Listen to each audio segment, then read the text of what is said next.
Sejam todos mais do que bem-vindos aqui no canal. Eu sou Eliane Marzani, é um prazer ter você aqui comigo. E no conteúdo de hoje, nós vamos falar sobre como Satanás tem influenciado os meios neopentecostais. Se você gosta desse assunto, então não perca, ok? Bora lá? Escute isso aqui. Você que gosta de criticar o crente que roda, você que não crê nesse mistério, hoje você vai receber fogo. Vai receber fogo.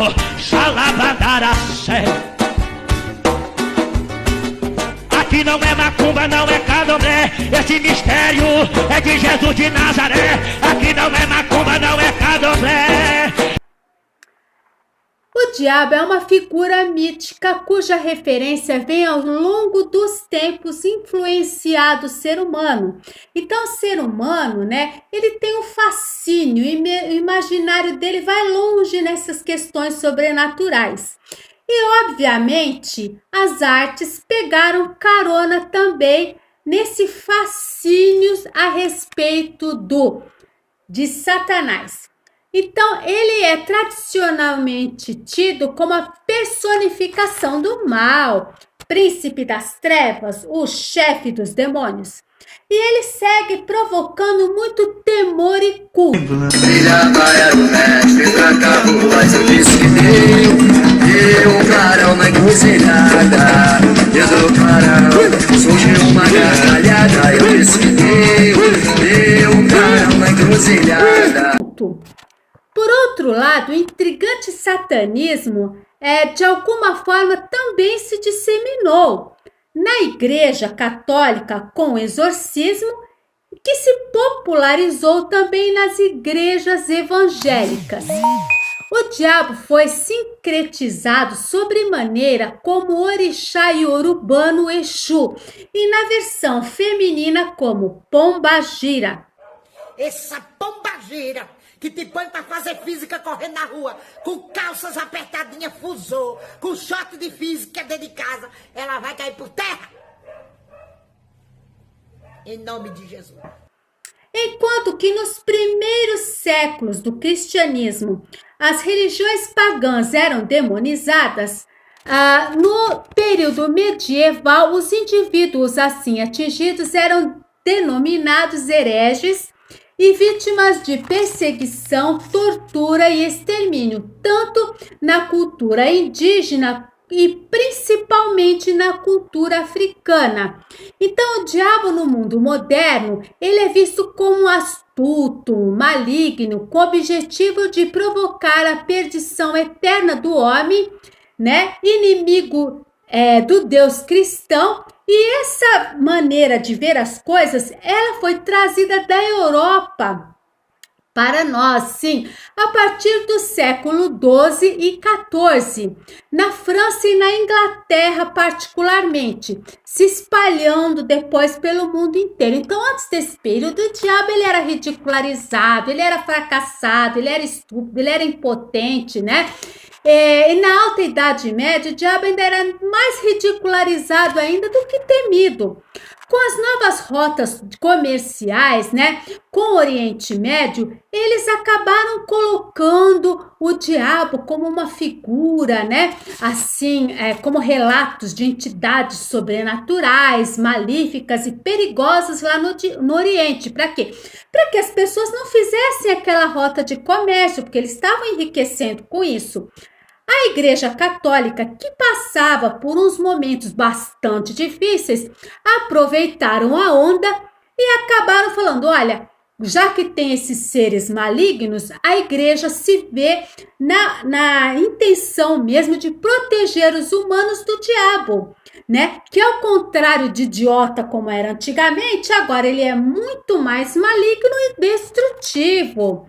A partir do século 17, o diabo foi forjado pelo cristianismo europeu, com a figura do deus grego Pan, o modelo de sua aparência. Então, esse aqui tá ótimo para ser o diabo. E assim eles fizeram. Como o diabo pode assumir diferentes formas, qualquer pessoa ou grupo poderia personificá-los. Então são as minorias, né? Mulheres, os homossexuais, os negros, né? Pessoas de outras religiões, né? Animais, objetos, enfim. E aí eles sempre faziam associações. O cão com cabeça de serpente, o homem com casco de bode. Se fosse um objeto, seria a cruz invertida. Então, dessa forma, todos podem se tornar fáceis inimigos de Deus. E assim iniciou-se a famosa caça às bruxas, tendo como principal pivô a mulher, né? Sempre com foco principal na acusação. Então o diabo ele vai ter muitos nomes: Satanás, Beelzebu, Moleque, Renegado, Cão, Cramulhão, tá? Azazel, o sujo, o coxo, coisa ruim, o pé preto, o canho, o tristonho, que não se ri, o sem gracejo, o cabrungo, o chifrudo, beiçudo, besta fubanga, bicho preto, difamado, capeto, tinhoso, capiroto, pé de bode, maligno, astuto, o difamado e também o canhoto. Mudou os tempos, mas o sujeito diabo, né, evoluiu no transcorrer dos séculos e hoje e não é o que era na Idade Média, não, né? Então o exorcismo que foi feito na igreja acabou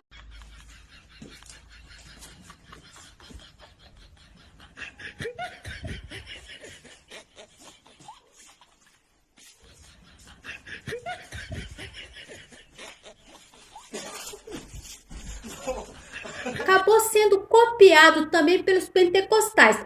Só que na igreja eles tinham aquela máxima da discrição e era feito por um sacerdote realmente habilitado para isso.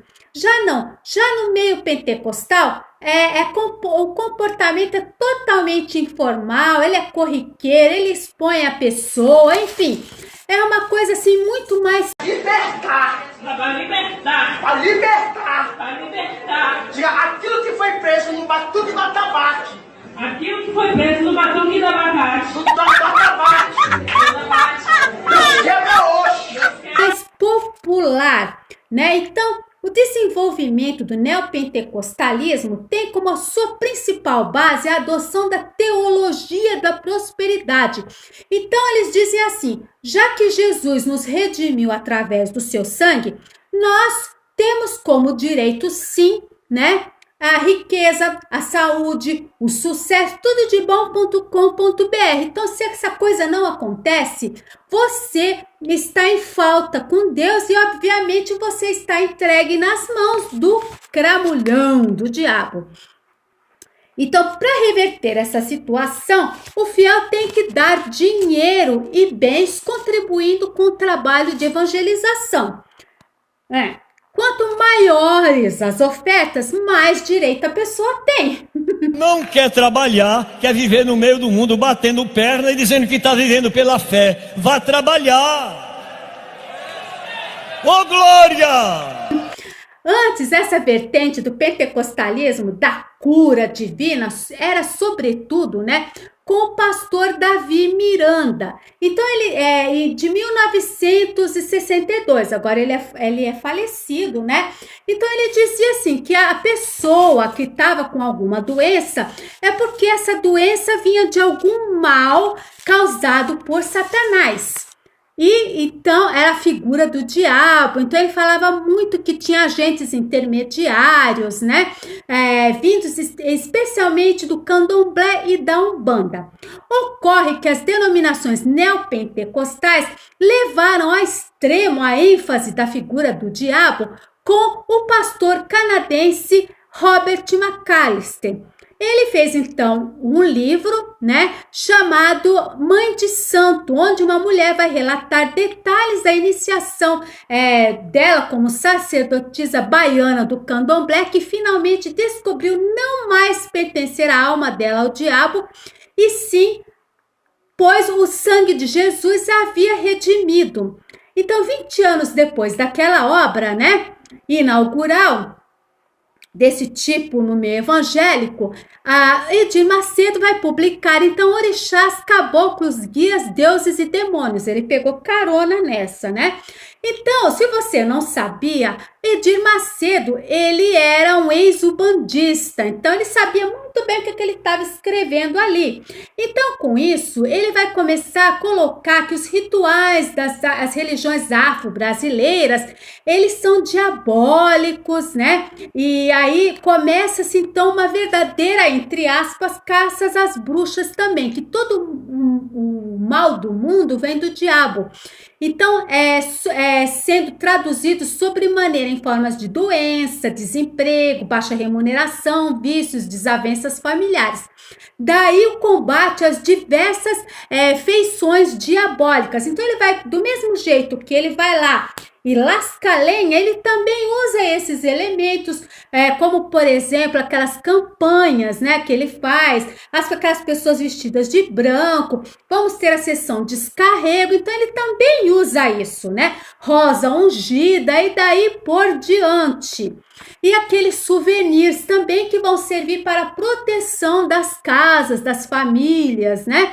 O combate neopentecostal, sobretudo na Igreja Universal, acarreta perseguições e ataques aos adeptos das religiões afro-brasileiras, né? Com invasões, depredações, insultos e até agressões físicas ao povo de santo. Então, as denominações, né, ao longo da trajetória da IURD, buscou-se efetivamente a eliminação dos grupos de culto afro-brasileiro. Não vamos nos esquecer que essa história do Robert McAllister tem como duas vertentes a Igreja Universal do Reino de Deus, né? Com o Edir Macedo Bezerra e Romildo Ribeiro Soares, conhecido também como R.R. Soares, né? E posteriormente nós vamos ter a Igreja Mundial do Poder de Deus, nós vamos ter a Genor Duque também entrando nessa e muitas outras, certo?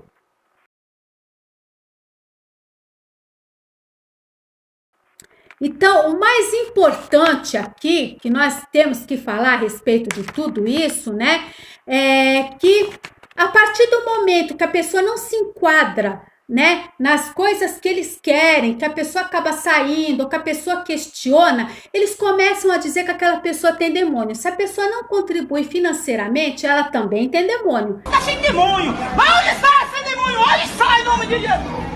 Vamos! Então, isso é uma coisa triste. Por quê? Porque, na realidade, acaba se pintando o diabo como culpado de tudo que acontece à volta. E não é bem assim. Porque nós também temos livre-arbítrio e também nós temos culpa, sim, no cartório, pelas nossas escolhas.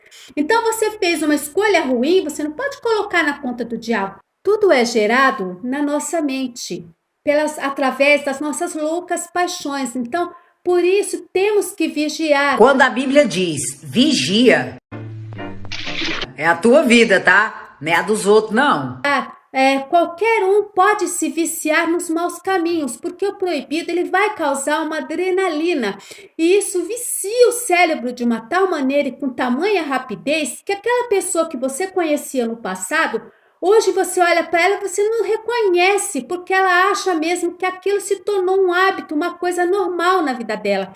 Na realidade, né, o pecado do diabo é o que? A soberba, né? E todos nós tomemos cuidado com a soberba. Lembra de Nabucodonosor, Hitler? São tudo homens que foram levados o quê? Por causa da soberba. Não procure fazer caridade diante dos outros para ser vista por eles. Senão não terá o galardão do Pai que está nos céus. Não faça como muitos que gostam de tocar trombetas toda vez que fazem algo pelos outros para serem reconhecidos. Faça o bem, mas em secreto. E o meu Pai que vem em secreto te recompensará publicamente. Então, a causa de tudo isso, não é mesmo? Que nós estamos vendo hoje em dia, né? São que o diabo que nós temos que enfrentar são os nossos diabos pessoais. Cada um de nós, a própria palavra diz, o coração do homem é mau. correto? Então, o que que nós vemos hoje nas igrejas neopentecostais? A preocupação delas é financeiramente, elas querem arrancar dinheiro de qualquer maneira. Então, uma das estratégias que eles vão usar, quais são? Exatamente a do medo. Irmã Maria! Vovó, o que esse pastor quer aqui? É o dinheiro do dízimo que ele veio buscar. Mas vovó, aqui em casa não tem nada. Eu não dou esse dinheiro a eles, senão a gente não são abençoados.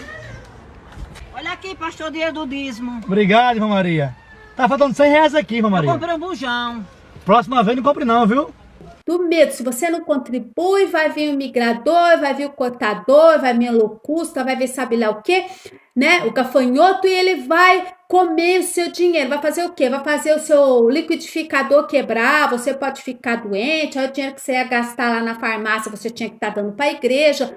Tudo isso através do quê? Através do terror, através do medo, né? São as instituições religiosas, políticas, e misturam a situação econômica, tá? De tal modo covarde, eles apertam os fiéis, que os fiéis acabam contribuindo ali mais por medo do que outra coisa, querem fazer barganhas com Deus, e Deus não age dessa maneira. E aí, se Deus não te der o que você pediu, então eu não vou mais. Como se Deus fosse teu servo. Não, o nome dele é Senhor. Jesus disse, por que vocês me chamam de Senhor, se não fazem o que eu mando? O teu Deus não é o teu Deus porque você tem um adesivo ou porque você diz que ele é teu Deus. O Deus que você serve é quem você obedece. Né? Então nós temos que parar de dar uma importância exagerada para o mal e ter como a base principal que é amar a Deus sobre todas as coisas e o teu próximo como a ti mesmo. Essa é a palavra certa. Amanhã, se eu tiver saúde, e esse Deus que nos rege e que nos diz o seguinte: amai aos outros como a ti mesmo. Esse é o Deus que eu acredito. Né? Então, assim, vamos nos concentrar em Jesus Cristo e no que está revelado, tá? Então, assim, a única preocupação realmente com o diabo que nós podemos ter é a questão da soberba, né? Deixar essa soberba acabar invadindo a nossa vida e nós acharmos que nós somos tão santos, tão maravilhosos, tão cheios da unção de Deus. E nós não somos coisa nenhuma, nós somos humanos como qualquer outra pessoa, ninguém é mais do que ninguém. E é o que a gente mais vê aqui na internet, um se colocando como super santa, a outra como não sei o quê. A igreja não pode aceitar meninos afeminados. Tu és Jesus para julgar o próximo. Fariseu. Ai, a igreja não pode aceitar pessoas que foram muito do mundo. Tu tá fazendo o que aqui? Que igreja é isso? É para abraçar o próximo, é para mandar nutrientes, é para enviar água. É bíblico, você vai vir como você está, e quem vai transformar é Jesus. Agora o povo quer fazer o papel de Jesus na igreja. Vamos parar de ser meninos e meninas na fé. Nós precisamos crescer através da palavra, sem aquela preguiça de pegar, né, a Bíblia para ler. Essa é a minha mensagem que eu deixo hoje. Aquele like se você gostou. E também se inscreva aqui no canal para dar uma força, ok? Desde já eu deixo um grande abraço para vocês. Tchau!